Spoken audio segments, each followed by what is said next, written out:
우리 마태복음 15장 12절부터 20절까지 말씀 우리 다 함께 합독하겠습니다. 이에 제자들이 나와 가로되 바리새인들이 이 말씀을 듣고 걸림이 된 줄을 아시나이까? 예수께서 대답하여 이르시되 심은 것마다 내 하늘 아버지께서 심지 않은 것은 뽑힐 것이니 그냥 두라.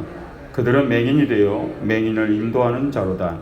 만일 맹인이 맹인을 인도하면 둘이 다 구덩이에 빠지리라 하시니 베드로가 대답하여 이르되 이 비유를 우리에게 설명하여 주옵소서. 예수께서 이르시되 너희도 아직까지 깨달음이 없느냐? 입으로 들어가는 모든 것은 배로 들어가서 뒤로 내버려지는 줄을 알지 못하느냐? 나오는 것들은 마음에서 나오나니 이것이야말로 사람을 더럽게 하느니라. 마음에서 나오는 것은 악한 생각과 살인과 간음과 음란과 도둑질과 거짓 증언과 비방이니 이런 것들이 사람을 더럽게 하는 것이요 씻지 않은 손으로 먹는 것은 사람을 더럽게 하지 못하느니라. 아멘. 한번 따라 하시기 바랍니다. 죄의 근원을 알고 마음을 정결하게 하는 사람. 마태복음 강의를 통해서 하나님의 사람이란 주제로 말씀 나누고 있습니다. 오늘은 하나님의 사람은 어떤 사람이냐? 죄의 근원을 알고 마음을 정결하게 하는 사람. 많은 사람들이 죄는 알아요. 근데 죄의 근원을 잘 모를 때가 있어요. 그래서 주님 오늘 무슨 이 성경 말씀에 뭘 얘기하셨냐면 사람을 더럽게 하는 것과 더럽게 하지 못하게 하는 것이 있다 하고 구분한 거예요. 근데 그걸 잘못 알고 있었다라는 거죠. 많은 사람들이. 특히 오늘 성경에서 이 논쟁을 하던 바리새인들이. 진짜 사람을 더럽게 하는 것이 뭔지 모르니까 진짜 사람을 더럽게 하지 않는 것들을 더럽게 하는 줄 알고 그러고 착각하고 있었다는 거죠. 그래서 이 장로들의 전통과의 이 논쟁 속에서 주님께서 이제 더 깊은 것들을 가르쳐 주시는 거예요. 그래서 지난주에는 장로들의 전통을 얘기하면서 잘못된 전통을 하나님 말씀보다 더 섬기는 것에 대해 얘기했죠. 그걸 더 지나서 주님이 오늘은 뭘 얘기하냐면요. 악의 근원을 얘기하시는 거. 그러니까 그 부분까지 이제 가르쳐주는 말씀이 오늘 말씀에 나오는 거예요. 한번 따라 하시기 바랍니다. 사람의 전통은 뽑혀도 말씀은 뽑히지 않는다. 이 마태복음 15장 1절부터 이 장로들의 전통과 하나님의 말씀에 대한 대립이에요. 그걸 주님이 계속 얘기하는 거죠. 결국 인간의 말, 인간이 만든 전통, 인간들의 제도, 사상 다 뽑힌다는 거예요. 그건. 근데 주님 얘기하는 거죠. 하나님의 말씀은 뽑히지 않는다. 즉 하나님의 사람들도 뽑히지 않는다. 내가 심지 않은 것은 절대 뽑히지 않는다. 이 표현을 하면서 이제 이 얘기를 하는 거죠. 그러니까 제자들이 걱정이 돼가지고 지금 주님 말씀하신 것 때문에 저 유대인들이 지금 분노하고 있는 게 안 보이시니까 그게 그 얘기예요. 말씀이 바리새인들에게 걸림이 되지 않았습니까? 이 표현이 그 표현이에요. 지금 주님이 그렇게 얘기하는 바람에 이 바리새인들이 지금 분노하고 있다고. 왜냐하면 이들의 모든 삶의 기반은요 장로들의 전통이에요. 그 전통에 의해서 모든 신앙이 유지되고 유대교가 유지되어 온 거고 그들의 삶의 기반이 다 장로들의 전통이에요. 왜냐하면 모세로부터 전통을 받았다고 이 사람들은 믿었기 때문에 그래요. 근데 주님은 다 뽑힐 것들이다 이래버리니까 이 바리새인들이 막 이제 분노하기 시작한 거죠. 어떻게 저렇게 얘기할 수 있냐 이제. 그러니까 제자들도 막 걱정이 되니까 주님 저 바리새인들이 분노하는 게 보이지 않냐고. 그러니까 주님이 얘기하시는 거죠. 내가 심지 않은 건 다 뽑히게 돼 있다 이렇게 얘기하시는 거예요. 그럼 우리가 잘 생각해 보세요. 인간이 만든 것들은요 다 바뀌어요. 다 심지가 없어요. 그럼 정치 제도도요 다 바뀌어요. 그건 인간의 것이기 때문에요. 그죠? 교육도 이번에 뭐 이런 교육을 한다, 이런 제도를 만든다. 또 바뀌어요. 사람 바뀌면 다 바뀌어요. 인간의 인기요, 인간의 사상이요, 다 바뀌어요. 전부 다 사람의 말은요 다 바뀌게 돼 있어요. 사람의 비전도 다 바뀌게 돼 있어요. 영원한 것은 하나님의 말씀인 걸 믿으시기 바랍니다. 그래서 말씀으로 무장된 말씀의 사람은 절대 뽑히지 않는 거예요. 그래서 하나님의 사람은요, 세상에 살면서도 함부로 손댈 수도 뽑혀지지도 않는다라는 거예요. 왜? 내가 심은 거니까요. 열매를 맺기까지는 손대지 못한다, 이런 표현을 쓰신 거예요. 심는다는 표현을 한 거예요. 포도원에 포도나무를 심고 열매를 딸 때까지는 포도나무에 손도 대지 않는다. 그런 표현 같이 하신 거예요, 이 얘기가. 그러니까 하나님의 사람으로 산다는 것이 정말 하나님께 얼마나 큰 기쁨인가를 믿으시기 바랍니다. 세상에 풍파가 오고요, 여러 가지 환란이 오고 문제가 와도요, 안 뽑혀요. 하나님의 사람들은 안 뽑힌다니까. 거친 폭풍과 아무리 몰아쳐도 하나님이 심은 것은 안 뽑힌다니까요. 그러니 하나님 말씀으로 무장된 사람이 된다라는 것, 그게 얼마나 중요한가를 우리가 알아야 되는 거예요. 사람의 제도, 전통, 사람의 말, 사람이 만든 수많은 것들요, 다 뽑힙니다. 다 뽑혀나가는 거예요. 그러나 하나님의 사람, 하나님의 말씀, 그 영원한 말씀으로 세워진 사람은 그 심지가 굳어 뽑히지 않은 걸 믿으시기 바랍니다. 두 번째 따라하시기 바랍니다. 욕심에 눈먼 맹인이 욕심을 향한 맹인을 따른다. 주님이 그러면서 이렇게 얘기하는 거예요, 제자들에게요. 그들이 화가 났다 그러니까 얘기하죠. 15장 14절에 그냥 두라. 그들은 맹인이 되어 맹인을 인도하는 자로다. 만일 맹인이 맹인을 인도하면 둘이 다 구덩이에 빠지리라 하시니. 바리새인들을 가리켜 맹인 인도자다. 앞을 보지 못하는 리더들이다, 이제 이렇게 얘기하는 거죠. 사람의 전통과 하나님의 말씀을 분별 자체를 못하고 있는 걸 얘기하는 거예요. 그런 맹인이 지금 사람들을 또 인도하고 있다라는 거죠. 본인들도 분별을 못하고 하나님의 말씀과 사람의 전통을 구분을 못하니까. 신앙인들이 이거를 많이 삶에서 구분을 해야 돼요. 왜냐하면 우리는 교회 안에서도 많은 제도를 만들고 교회 안에서 많은 일들을 하기 때문에 기본적인 것은 다 하나님의 말씀 위에 서야 되는 줄 믿으시기 바랍니다. 그게 바뀌면 안 돼요. 제도도 필요하고 규율도 필요하고 교회를 질서를 유지해서 체계와 조직과 많은 게 필요해요. 근데 그게 말씀 위에 서면 안 된다는 거죠. 그게 맹인들이에요, 맹인. 그걸 뒤집어 놓는 바리새인들이 그런 거예요. 하나님 말씀 중요하게 여기죠, 바리새인들도요. 근데 어느 날 이 사람의 장로들의 전통과 하나님의 말씀이 이게 바뀐 거예요. 필요했던 거죠. 필요해서 만들었는데 사람들이. 그게 하나님 말씀보다 더 위의 권위에 올라가 버리는 거죠. 그걸 맹인 인도자라고 표현한 거죠. 근데 우리는 또 이제 생각을 해보면 맹인 리더들이 앞을 분별하지 못하는 리더들이 끌면요, 그걸 또 따라가는 맹인이 있다는 거예요. 그래서 그게 맹인이라 또 따라가는 거라는 거예요. 분별하지 못하니까 또 어리석게 따라간다는 거예요. 이런 이단들이 그래요. 이단들이요. 이단들이 보면 이거 말씀을 다 부분적으로 씁니다. 대표적인 게 통일교요. 엄청나게 커 있죠. 성경에서 800구절을 뽑았어요. 이 성경에서요. 그래가지고 원리강론이라는 걸 만들었어요. 그 사람들은 그거만 해요. 원리강론만. 이 보지도 않아요. 그냥. 그런 사람들은 뭐죠? 말씀의 원리강론이라는 걸 놓고 그걸 갖고 믿고 하고 있는 거죠. 다 뽑힐 것들이죠. 근데 사람들은 그걸 또 우르르 따라다녀요. 맹인들이. 그럼 우리는 왜 그럴까요? 왜 이단들을 사람들이 많이 따라다니고 왜 잘못된 가르침을 따라다닐까요? 우리가 한번 의구심을 갖잖아요. 원인이 한 가지예요. 성경에 뭐라고 되어 있냐면 자기 욕심에 이끌려 미혹되니라 그랬어요. 사람이 미혹되는 이유는요, 욕심에 이끌려서요. 목사님, 열심히 믿는 게 욕심인가요? 이단들도 열심히 믿으니까 아니요. 그 안을 들여다보면 다 욕심이에요.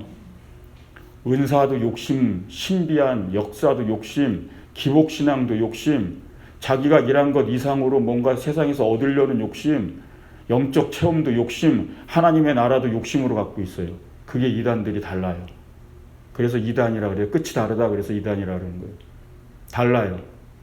만나보고 마음을 나눠보고 대화를 나눠보면요, 그 사람들은 욕심이 가득해요. 열심으로 포장돼 있지 사실 다 껍데기를 벗겨보면 다 욕심덩어리예요. 하나님 나라도 다 욕심으로요. 그러니까 자식이고 뭐고 다 버리고 다미성교회 있을 때 자기 혼자 천국 간다고 간 거 아니에요. 그런 욕심이 어디 있어요. 남편도 자식도 내팽개치고 자기 혼자 천국 가겠다고. 이단의 정체는요, 욕심이에요, 욕심이에요. 즉 무슨 얘기냐면 맹인이 되는 이유는요, 욕심 때문이라는 거예요. 눈이 머는 이유는 욕심 때문에. 주님은 바리새인들의 그걸 지적하는 거예요.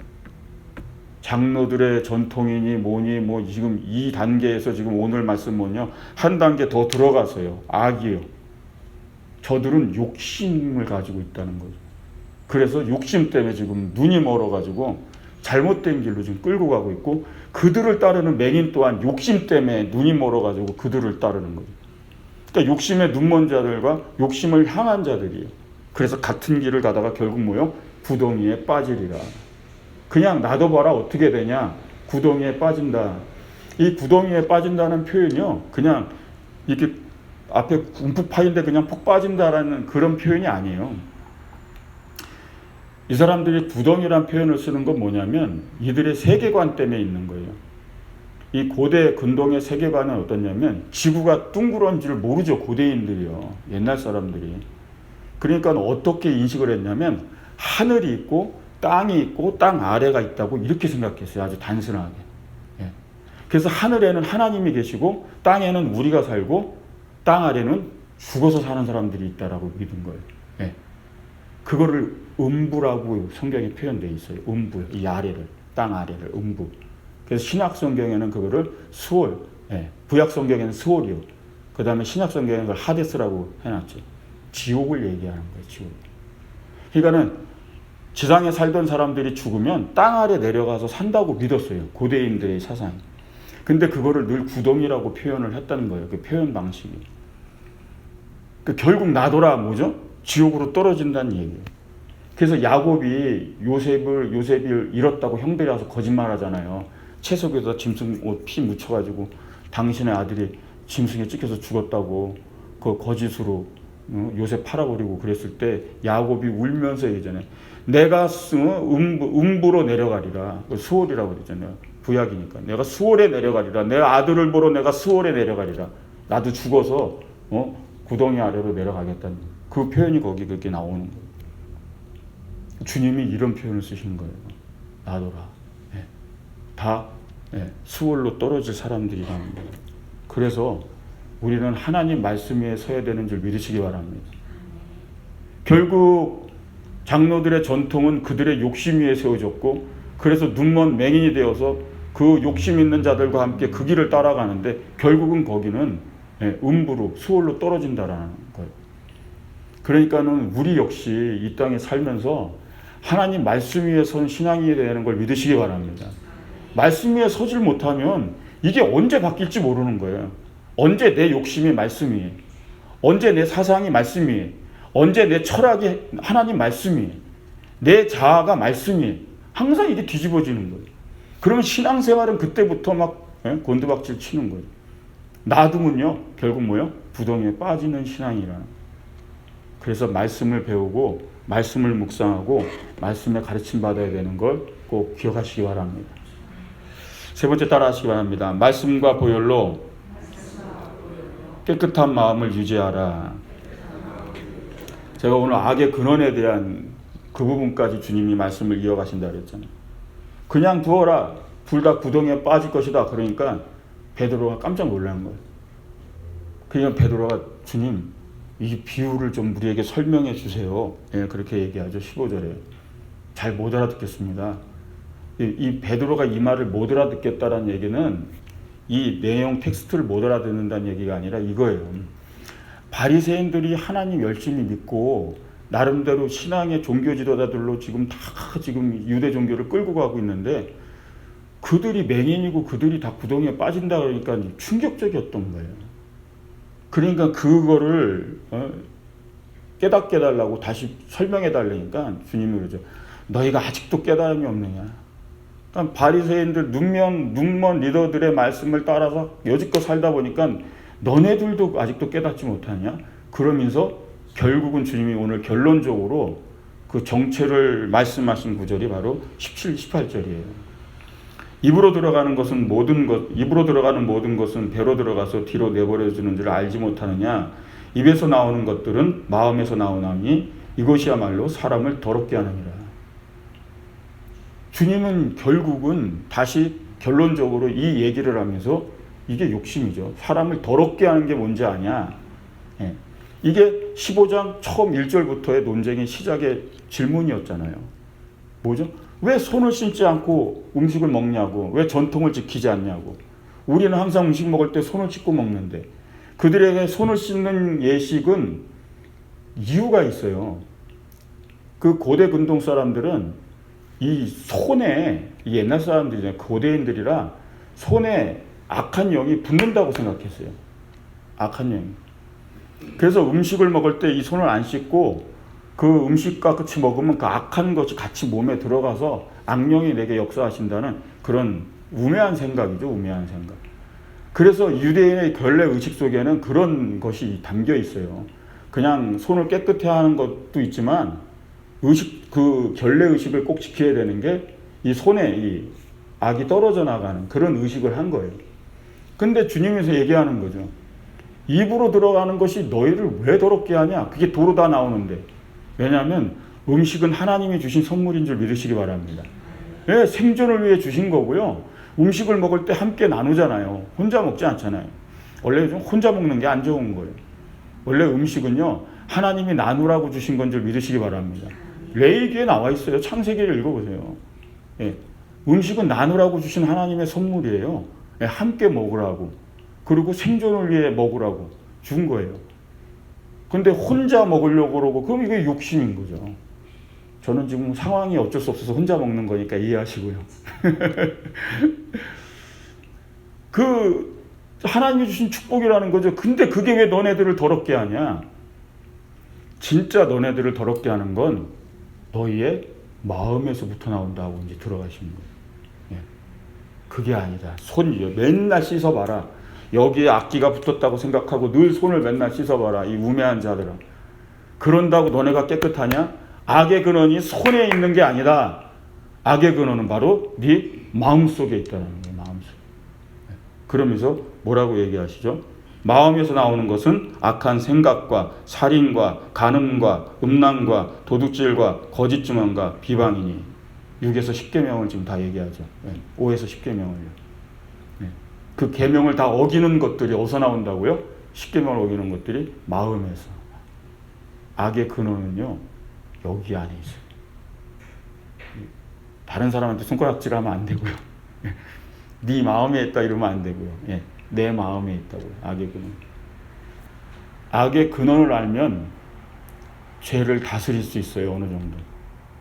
악을 잡을 수 있어요. 근원을 모르니까 바리새인들이 엉뚱한 짓 하는 거예요. 말씀 속에서 뽑아가지고 장로들의 전통 만들어가지고 그걸 지켜야 우리가 의인이 된다. 그걸 지켜야 내가 의롭게 산다. 이걸 지키고 살아야 우리가 천국을 가고. 근데 주님이 저희 눈먼 맹인들아, 다 구덩이에 빠질 맹인들아, 악의 근원이 네 속에 있는데, 네 마음 속에 있는데, 거기서 음란이 나오고 여기서 사기, 여기가 시기, 질투, 살인, 도둑질, 거짓 증언, 남을 비방하는 것 다 이 속에서 나오는데 그게 너를 더럽게 하는데 어찌 손 안 씻고 먹는 게 널 더럽게 하냐. 그러면서 주님이 말씀했던 거예요. 한번 따라하시기 바랍니다. 죄는 마음의 태도에서 나온다. 제 첫 설교 기억하죠? 제가 태도에 대해서 얘기했잖아요. 그죠? 삶을 이끄는 기준과 하나님을 향한 바른 태도요. 다 잊어버리실 걸로 제가 알고 있습니다. 그게 언제적인데요? 제가 9월에 와서 첫 설교한 건데. 정말 중요한 거거든요. 태도를 바꿔야 되는 이유가 거기 있어요. 죄는 마음에서 나온 태도예요. 내 마음에서. 그래서 결국은요, 이 마음에 있는 것들이 다 삶에 나오게 돼 있어요. 내 태도로 다 나오게 돼 있어요. 내 행동으로 결국은 다 나오게 돼 있어요. 그래서 주님은 열매로 그들을 알리라 하신 거예요. 결국 네 마음속에 있는 것들이 다 나오게 되니까요. 그럼 이제 우리는 어떻게 해야 돼요? 마음을 깨끗게 해야 되는 거예요. 여기를 늘 정결하게 보존해야 되는 거예요. 그래서 오늘 말씀의 제목이 뭐예요? 죄의 근원을 알고 마음을 정결하게 하는 사람. 예. 이 마음을 늘 정결하게 하는 법을 트레이닝하고 그게 이미 익숙해져 있어야 돼요. 그건 성도들은 그게 돼 있어야 되는 거예요. 왜? 이걸 보존해야 되는 거예요. 이 마음을 깨끗한 상태로 보존해야 돼요. 수질이 오염되면 물이 썩잖아요. 마찬가지예요. 그걸 보존하기 위해서는 애를 쓰고 노력을 해야 돼요. 관리를 해야 돼요. 더러운 게 못 들어오게, 쓰레기가 못 들어오게 그걸 관리를 해야 되는 것처럼 마음을 관리해야 돼요. 근데 많은 현대인들이요, 너무 바쁘게 살다 보니까 이걸 관리할 틈이 없는 거예요. 내 마음 한 번을 돌아볼 시간이 없는 거예요, 앉아서. 내 마음 상태가 어떤지 한 번 다시 볼 시간이 없는 거예요. 그렇게 1년, 2년, 10년 지나다 보니까 어느 틈엔가 이 마음 안에 쓰레기가 가득해진 거를, 그리고 오염돼 가고 있는 거를, 그리고 내가 이미 변질되고 있는 것까지, 내 태도마저 이제 불량해지고 하나님 앞에 태도마저 잘못돼 가는 것, 그걸 인식하지 못하는 지경까지도 가기 시작한다. 원리는 단용해요. 더러운 목욕탕 가서 씻듯이요, 우리는 주님 앞에 나와 보혈로 씻어야 되는 줄 믿으시기 바랍니다. 예. 말씀으로 씻고 보혈로 씻고 계속 씻어야 되는 거예요. 잠언서에 중요한 말씀 있잖아요. 무릇 지킬 만한 것보다 더욱 내 마음을 지켜라. 생명의 근원이 이에서 나옵니다. 생명의 근원이 어디서 있다고요? 마음에서 나온다고요. 근데 거기가 악의 근원이 돼버리면, 그러니까는 사망인 거예요. 말씀은요, 진리인 걸 믿으시기 바랍니다. 왜 마음이 생명의 근원이라 했는지. 근데 이게 악의 근원이 되니까 결국 사망으로 간다는 얘기예요. 그래서 오늘 주님은 이 말씀을 해주신 거예요. 그래서 우리는 집을 청소하듯이요, 늘 마음을 청소해야 된다니까. 집 청소하듯이. 집을 깨끗하게 늘 관리하는 사람들은 늘 깨끗하게 청소하잖아요. 그것처럼 늘 예배 때마다, 기도할 때마다 하나님 앞에 내 마음을 돌아보고 그 마음을 청소하고 그렇게 정결한 길을 걸어가는 하나님 사람 되시기를 주의 이름으로 축원드립니다. 마음을 깨끗하게 보존하시길 주의 이름으로 축원드립니다. 기도하겠습니다.